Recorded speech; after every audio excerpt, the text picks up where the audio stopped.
Seguimos en el Café del Correo, recordamos que están con nosotros Enrique Montiel, Emilio de la Cruz, Rafael Garófano y José Antonio de Iturriaga. Hemos hablado en el primer bloque de los 35 años de Ayuntamiento Democrático, la privatización de la empresa de aguas del Puerto de Santa María.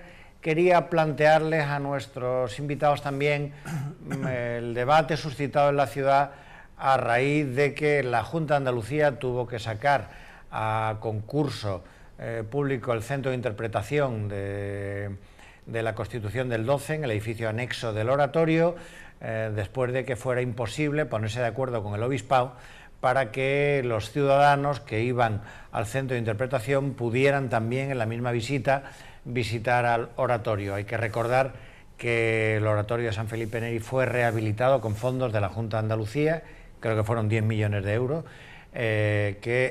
en un primer momento la Junta de Andalucía intentó adquirir el edificio, que el obispo de entonces, Monseñor Ceballos, estaba dispuesto a llegar a un acuerdo de venta a la Junta de Andalucía a cambio de hacer obras en varios templos, rehabilitar varios templos y construir algunos templos en la diócesis.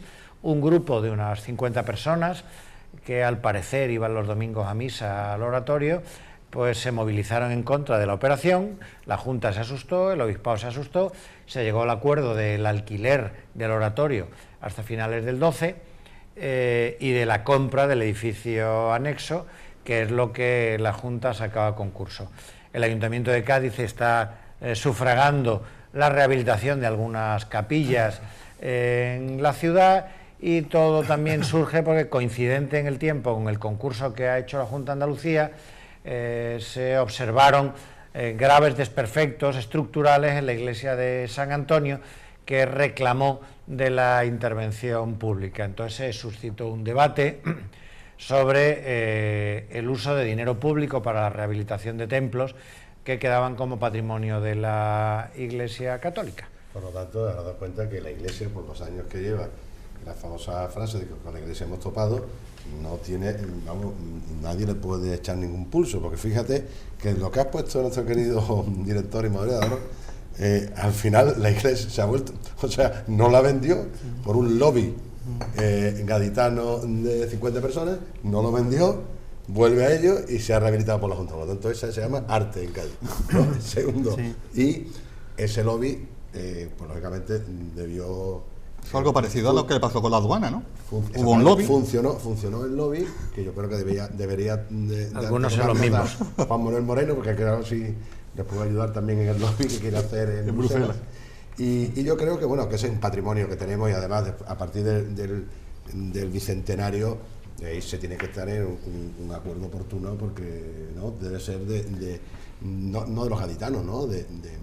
Debe ser algo universal, ¿no? Donde que se pueda, y yo creo que es perfectamente uso compatible, ¿no? Con organización, que se llama, ¿no? Yo estaba por allí cuando todo esto, y te ha faltado quizás, Fernando, decir que en el momento en que el obispo Ceballos firma con la Junta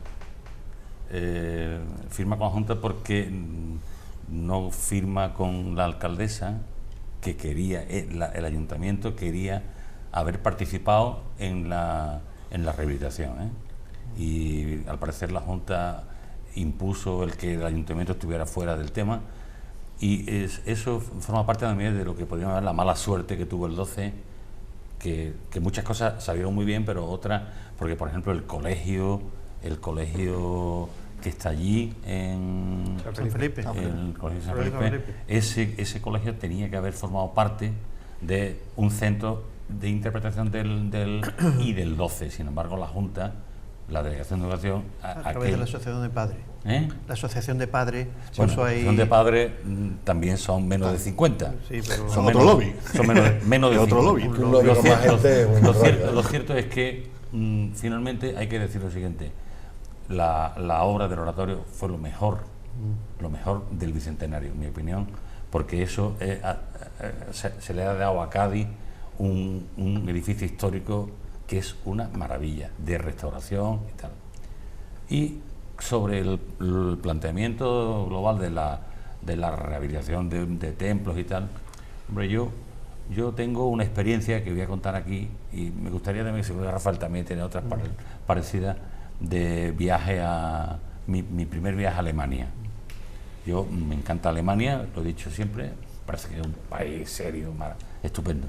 Y una cosa que me llamó la atención fue la restauración, la rehabilitación y en muchos casos la reconstrucción de las grandes catedrales y de las grandes iglesias que fueron laminadas durante la Guerra Mundial. Ahora hay una película muy interesante. Bien, entonces me llamó la atención lo siguiente, que tú entrabas en la iglesia, que estaba perfecta, ¿no?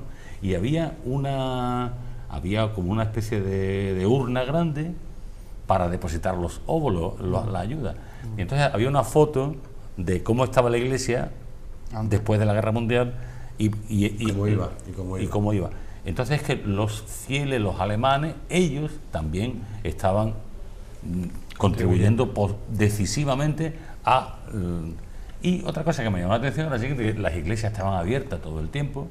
Hombre, yo he ido en verano, casi siempre a Alemania, ¿no? Casi siempre en verano. Y siempre había un concierto, pero había o un concierto a la paz o bien los ensayos de concierto. Con lo cual tú ibas a la iglesia y te escuchabas, siempre había actividad cultural, ¿no? Y era una cosa extraordinaria. Entonces aquí, maravillosos templos que se han invertido un montón de dinero están cerrados. Luego, entonces, más que ir a la confrontación entre el Estado, la administración y la iglesia, lo que tienen que llegar son a buenos acuerdos para que la iglesia preste también un fin social, dado que la iglesia, por todas partes, le llega el dinero para su mantenimiento, etcétera, ¿no? Bueno, pues a un acuerdo para que haya este tipo de cosas. Si cogemos la literalidad de lo que va diciendo el Papa Francisco, precisamente lo que habla es de eso, ¿no? De poner en valor hacia la ciudadanía todo el patrimonio de la Iglesia. Cosa que a lo mejor no sé yo con el Papa, si se ha escuchado por aquí. Pero bueno, en Alemania tampoco es un buen ejemplo, porque en Alemania están cerrando ante la falta de feligreses, muchas iglesias la están vendiendo los obispados de Alemania, con lo cual a lo mejor al final, no puede ser el futuro. Pero al final es que está todo abierto, porque todos los caminos de Jesús deben estar... Son inescrutables. Porque, mira, los mercados ha pasado lo mismo. Jesús empezó, ¿no? Y cuántos problemas empezó echando a Jesús. Emilio, y sin embargo ahora los mercados están rehabilitados. Y en Alemania los mercados están delante de las iglesias. Sí. Los mercaderes han hecho cargo de los templos. Vamos a escucharla. No, simplemente, hombre, yo creo que en este tipo de cosas, como tú bien has dicho, ha habido demasiado celo entre administraciones y ahí ha habido falta de comunicación. Yo creo que es un error haber empezado o haber firmado un convenio sin conocer, o por lo menos sin tener claro cuál iba a ser su futuro final. Yo creo que lo suyo es que la Iglesia llegue a un acuerdo con la administración que sea, en este caso tiene que ser la Junta de Andalucía, para que haya un diálogo razonable, ¿no? Pero sobre todos los temas. Yo creo que todo. Pero es que tú dices que la Iglesia Católica no tiene capacidad para rehabilitar todo el patrimonio que tiene en estos momentos. Bueno, en la provincia de Cádiz es una de las que más tiene, porque la verdad es que... piensa en Medina, que se ha caído el techo de una iglesia histórica. Estaba cerrado. Yo termino simplemente que no es un tema de comunicación. Lo que hemos vivido en el 12, como en este caso, no es un problema de comunicación de estas administraciones, no. Es que todavía hay, con perdón por la expresión, boludos políticos que se creen que porque la rehabilitación se ponga la marca exclusivamente de la Junta de Andalucía, eso le va a traer votos. Están muy equivocados. Es que dan por hecho los ciudadanos que las administraciones tienen que estar en eso. Función. Y si son 4, pues mejor que sean 4. También pasa a veces a la inversa. También es el protagonismo volumen, del ayuntamiento de turno diciendo, no, esto tengo que venderlo yo. Perdón, Rafael, lo que no puede pasar es lo que ha pasado, por ejemplo, con el Real Cadenero, que se ha arreglado, rehabilitado, y que no tiene la capacidad ahora mismo ninguna administración de hacer la segunda fase, con lo cual no se puede utilizar. Hay un dinero invertido y no se puede utilizar. Eso es dramático. Que mirando un poquito hacia atrás, efectivamente, el oratorio de San Felipe tuvo mala suerte por cuestión partidista, ¿no?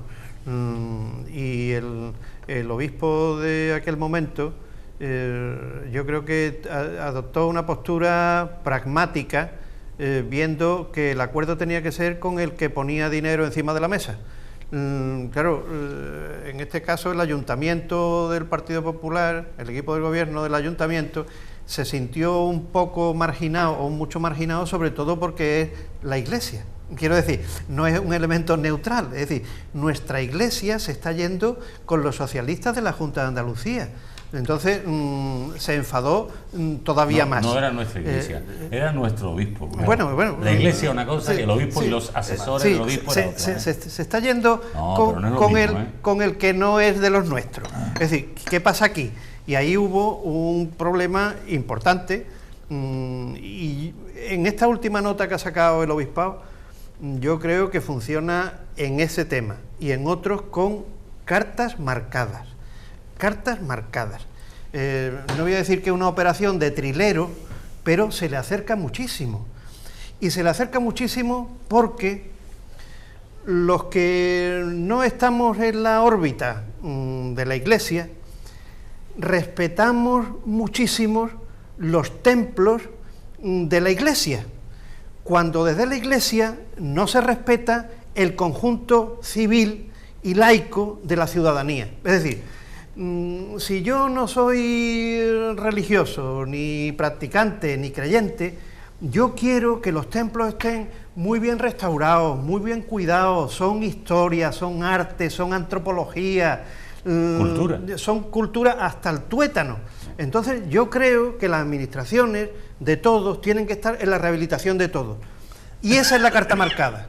Esa es la carta marcada, porque claro, la jerarquía eclesiástica juega con eso para exigir esos templos que son de todos y que todos, pero inmediatamente asumen que eso es su propiedad, su propiedad. Es decir, arréglenme todos lo que yo tengo, que es es muy valioso para todos, pero es mío. Y una vez asumida esa propiedad, la pongo encima de la mesa y juego con lo que yo creo que es, como propietario, lo que me interesa. Entonces hago un concierto con pongo una empresa privada que sea la que organiza las visitas para que genere ingresos, pero desde el propietario. Bueno, no habíamos quedado... Es decir, que la actitud del documento que ha sacado ahora mismo el obispo de Cádiz, de lo que dan ganas, es decir, ni un euro para restauraciones de los templos, que se los coman, que se caigan, que se caigan. No es de ellos, pues para ellos que se caigan. Pero ¿qué pasa? Por eso digo yo que juegan con las cartas marcadas, porque sabe que la administración y los que están en la administración, sean creyentes o no creyentes, practicantes o no practicantes, católicos o no católicos, va a decir, no, esos son elementos valiosos del conjunto de la sociedad, y aunque nos maltraten, aunque sean injustos, aunque nos echen en cara su propiedad, sin embargo, los vamos a restaurar porque son valiosos para todos. Y yo creo que eso es jugar con las cartas marcadas. Me permite una precisión, nada más precisión. El gobierno de Teófila Martínez ha destinado mucho dinero a restauración, y te digo en tres sitios: la iglesia del Carmen, la iglesia de San Francisco y la iglesia del Rosario. En esos tres conjuntos ha invertido mucho en restauración, incluso también en restauración de elementos interiores de la iglesia, cuadros, etcétera. Quería contaros también una cosa. Bueno, y San Juan de Dios, claro. Al respecto. No sé si conocéis bien Estados Unidos vosotros. Estados Unidos es seguramente de los países más religiosos del mundo. Es inconcebible para ellos que haya alguien que no tenga un Dios. In God we trust. Entonces, ellos aceptan que todo el mundo tenga religiones diversas y haya distintos tipos de tal, pero no son capaces de entender que uno no tenga religión. Eso es inconcebible. No es americano. No es americano. Es decir, que Dios está presente en la vida cotidiana, pero el Estado, en ninguna instancia del Estado da ni un solo dólar, ni uno, a ninguna iglesia. Pero es otro sistema. Y, claro, bueno, no tienen patrimonio. Pero digo cómo funciona la sociedad. La masonería americana la que ha hecho esto. Los feligreses tienen interiorizado que es responsabilidad de ellos el sostenimiento de sus propios templos, de sus pastores, como llaman ellos, o sus sacerdotes. Por eso la Iglesia Católica Americana es la más rica del mundo, porque allí todos dan donativos, van todos a los oficios religiosos los domingos, y cuando están malos y no pueden ir, mandan un sobrecito con dinero para la cuestación de la iglesia. Y aquí, en cambio, tenemos la costumbre de que paga España. Aquí nadie paga lo suyo. En Europa en me general refiero, tiene la tradición. ni los partidos, ni los sindicatos, ni la Iglesia Católica, ni nadie. Todo lo paga España. La Iglesia Europea Y luego, Sí, es verdad. vamos, O sea, estoy que es verdad. dando una visión amarga de la sociedad. No, que es hoy- verdad. Pero que no pagan ni a la Iglesia, ni a los sindicatos, sí, ni a pero los es verdad. políticos. Pero luego En general. la realidad es que la gente tampoco quiere pagar impuestos. Dice, paga España, pero ¿de dónde saca el dinero España? Bueno, en fin. Bueno, anualmente hay unos convenios establecidos de que la Junta de Andalucía y la Iglesia se reúnen y establecen con unos porcentajes de participación económica prioridades. Es decir, yo recuerdo cuando estaba en la Delegación de Cultura venía un párroco de la parroquia de Olvera. Mire usted que la Iglesia, que Qué no sé magnífica, cuánto, además. no, mire usted, al alcalde, no, mire usted, perdón, al párroco, diríjase a su obispo y su obispo en las prioridades que traiga anualmente, donde hay dinero de la Iglesia y de la Junta de Andalucía, se pone la Iglesia de Olvera dentro de las prioridades. Pero por favor, convenza usted, párroco, al obispo de la prioridad de lo suyo, porque si no va a poner otra parroquia. Es decir que Hábilmente efectivamente, tira el es decir balón que- para allá, que- peleátelo tú ahí. efectivamente, que fuera de las aportaciones extraordinarias, que es solo capital público de las instituciones, como la rehabilitación hay otros cauces que hay dinero y financiación compartida, ¿no? Pero que lo que dice Rafael es cierto, porque después vienen los alcaldes. En este caso hubo un caso muy reciente en Medina, que se le cayó el techo a la iglesia y fue el alcalde, precisamente de Izquierda Unida, el primero que pedía a la administración que recuperara aquello, ¿no? No, bueno, que parece muy bien. hay otro tema, porque es patrimonio de la... que hay otro tema Claro, muy claro. bonito, hay otro tema muy bonito del que no hemos hablado, muy bonito, y es aquellos ayuntamientos de izquierda que quieren poner buena cara ayudando a la Iglesia, incluso más que la derecha, Bueno. y más papista que el Papa. Es decir, es el comportamiento que tienen determinados ayuntamientos de quererse hacer perdonar. Sí, pero- Mire usted, yo me voy a perdonar, voy a ir a todas las procesiones, yo voy a ir bajo masa y con toda la corporación. Y si tiene usted un problema en el tema, yo se lo arreglo, pero que venga al ayuntamiento a agradecérmelo, Eso lo se de da las mucho a los cofradías, no sé cuánto, es decir, es hacer Eso se ha dado mucho a los pueblos. politiquilla, queriéndose perdonar por la izquierda en vez de ser consecuente. No. Es que a la Yo iglesia voy y a a misa aumentar. van más que los propios Claro, militantes yo a voy los a aumen- mítines. dice, yo voy a Y que hace aumentar. cuenta y dice, Yo voy a aumentar mis votantes siendo consecuente. No. Voy a aumentar no siendo consecuente, No, sino Rafael, intentando pero- hacerme perdonar por el contrincante. A mí me Rafael, decía pero esto, un- perdona, esto nos retrotrae a un problema que tampoco está resuelto por la democracia española, y es la de los patrocinios o de las donaciones. Si la gente da dinero, da su dinero a la Iglesia o a otra institución para hacer un fin social o un fin artístico, y luego puede desgravarse de la declaración, pero eso tampoco está. pero es peor. Pero Enrique, Pues- lo que pasa es que yo creo que la gente tiene que acostumbrar a que tiene que sostener lo suyo sin necesidad de desgrabación ni nada. Es decir, tú eres creyente, paga tu iglesia. Tú eres militante de un partido, paga tu partido. Tú eres afiliado a un sindicato, Pero en general, paga tu sindicato. Para todos, Pero yo como- creo que para como todos. Eso se llama hacer una pero como raya decía- y a partir de Era aquí cambiar la en plan de- mentalidad. Grabarte ni nada, tú Cambiar que la eres mentalidad. de Siguiendo la- esto, siguiendo paga. la- Sí, sí, no, La gente no. se quiere rascar el bolsillo. Perfecto. Siguiendo la línea de Rafael, yo, un alcalde que tuve ocasión de trabajar muchos años con él de esta provincia, y hizo muchas cosas en templos y en ayuda a este tipo de cosas. Entonces, yo un día que iba con él una campaña y le digo, oye, no te lo he preguntado nunca, pero tú, yo nunca te he visto religioso. Y dice, no, si yo no lo soy, además yo no creo casi nada, Emilio. Digo, entonces, por toda la ayuda dice, hombre, todos me dicen que además va a poner muchas misas por mí, dice, y cuando me voy, no sé lo que hay arriba, y dice, más no va a hacer, no tanta vida, más no me Pero va a no hacer. ayuda. Bueno, y la labor de las fundaciones de Claro, las mira. casas de ahorro, que ha rehabilitado muchos templos. muchos- Voy a aprovechar y os voy a Benedicto. contar una anécdota de Julio Anguita, que no es santo de mi devoción, pero que tuvo una historia muy graciosa. El Ayuntamiento de Córdoba, siendo alcalde Julio Anguita, como sabéis, lo votaba a la derecha de Córdoba y tal. Él tenía ese aire que le llamaba Carrillo José Antoniano, de que él era hijo de Guardia Civil y era un hombre de orden, que el 23F se coló en el ayuntamiento con una pistola. En fin, estas cosas son tan del gusto de la derecha española, ¿no? Eso no lo sabía yo. Sí, eso como te lo estoy contando. Él siempre decía que a los ciudadanos les gustan los alcaldes chulos, etcétera, ¿no? Entonces él Como Sandokan. hizo un nuevo ayuntamiento e invitó al rey a inaugurar el ayuntamiento. y el rey no contestaba, y fue a Córdoba a inaugurar no sé qué cosa, una obra de rehabilitación en la mezquita, ahora llamada Mezquita Catedral. Y entonces tuvo él un pleito con el obispo, Anguita con el obispo. Sí, y Anguita no era como Rosa Aguilar. Rosa Aguilar era, como decía Rafael, de ir a todas las procesiones, todas las misas y tal.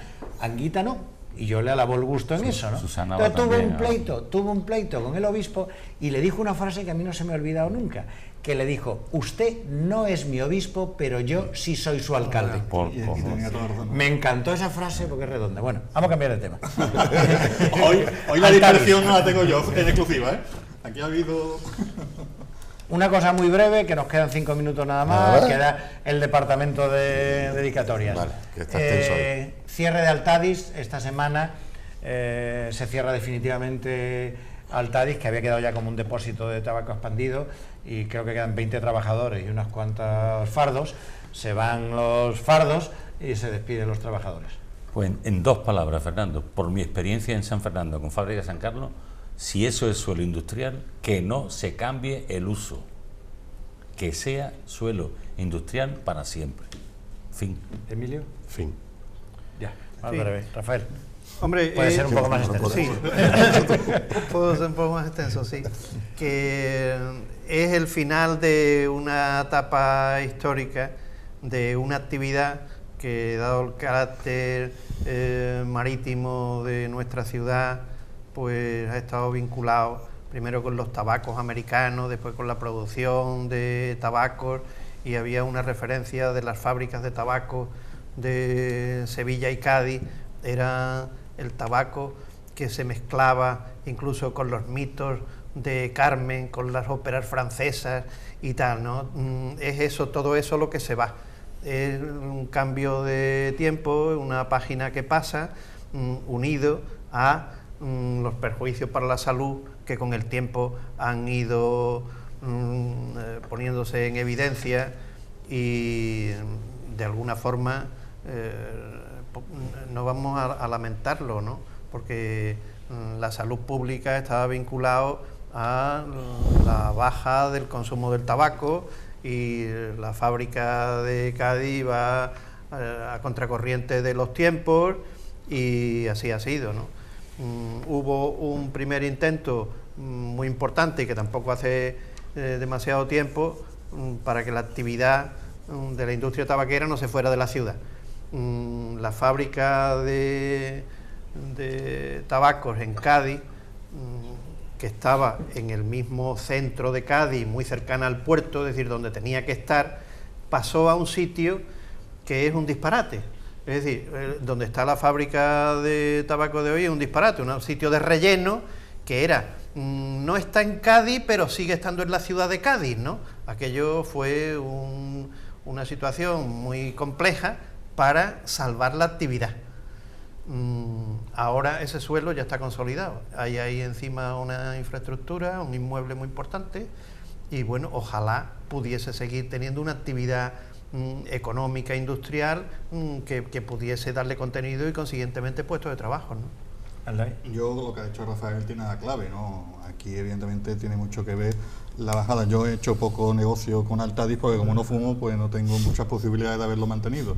Pero lo cierto es que es ley de vida, que si hay una menor actividad, en este caso, pues se pierda. Lo que es importante es lo que ha dicho Enrique, que se sustituya por otra actividad económica que genere empleo.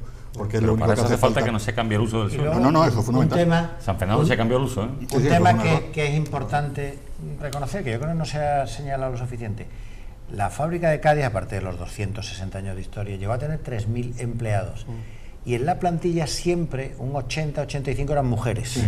Entonces, eso ha tenido un efecto sobre el papel de la mujer en la sociedad. Gaditana, Claro que a partir de que en la familia llegaba el salario de la mujer, esa mujer adquiría otro papel en el seno de la sociedad y de la familia, porque ya aportaba una cantidad de dinero. Entonces, en la emancipación de la mujer, el papel de la cigarrera es muy importante, que es el papel que tiene en la Primera Guerra Mundial y luego en la Segunda, cuando se van los hombres a la guerra y las mujeres van a la industria y llevan el salario a casa, ¿no?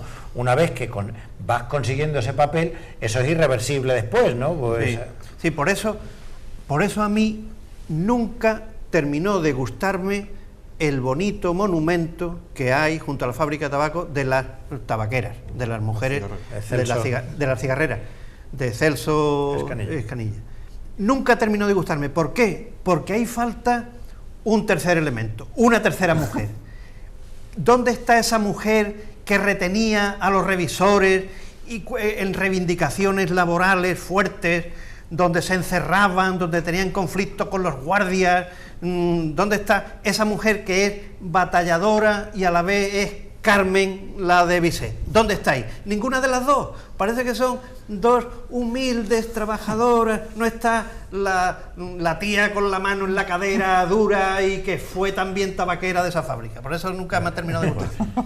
¿Alguna dedicatoria para Pues dos especiales, en este caso ya a Lola Pose Ruiz, la niña que ya nació el domingo y que vino, como indiqué, Todo desde bien, Madrid para todo todo bien. perfecto. Su madre, la niña. La madre de la niña, que vino el vientre de su madre para nacer en Cádiz, ya ha incrementado el censo y la familia vuelve con tranquilidad a su templo de trabajo, que es Madrid y los aledaños. Y también desde aquí felicitar a Javier Sánchez Rojas por la primera convención que tuvimos el pasado día 2 de abril en Jerez, en el Cortijo de Ducha, en el que con un eslogan como nuestra empresa, la provincia con más Cádiz, pues en un día malo porque llovía a mares, pues reunió a más de 500 empresarios. Eso buen tipo, ese hombre, dio una sensación muy buena, porque además lo que había era una necesidad, sobre todo de las pequeñas empresas, de escuchar. El presidente de Cajasol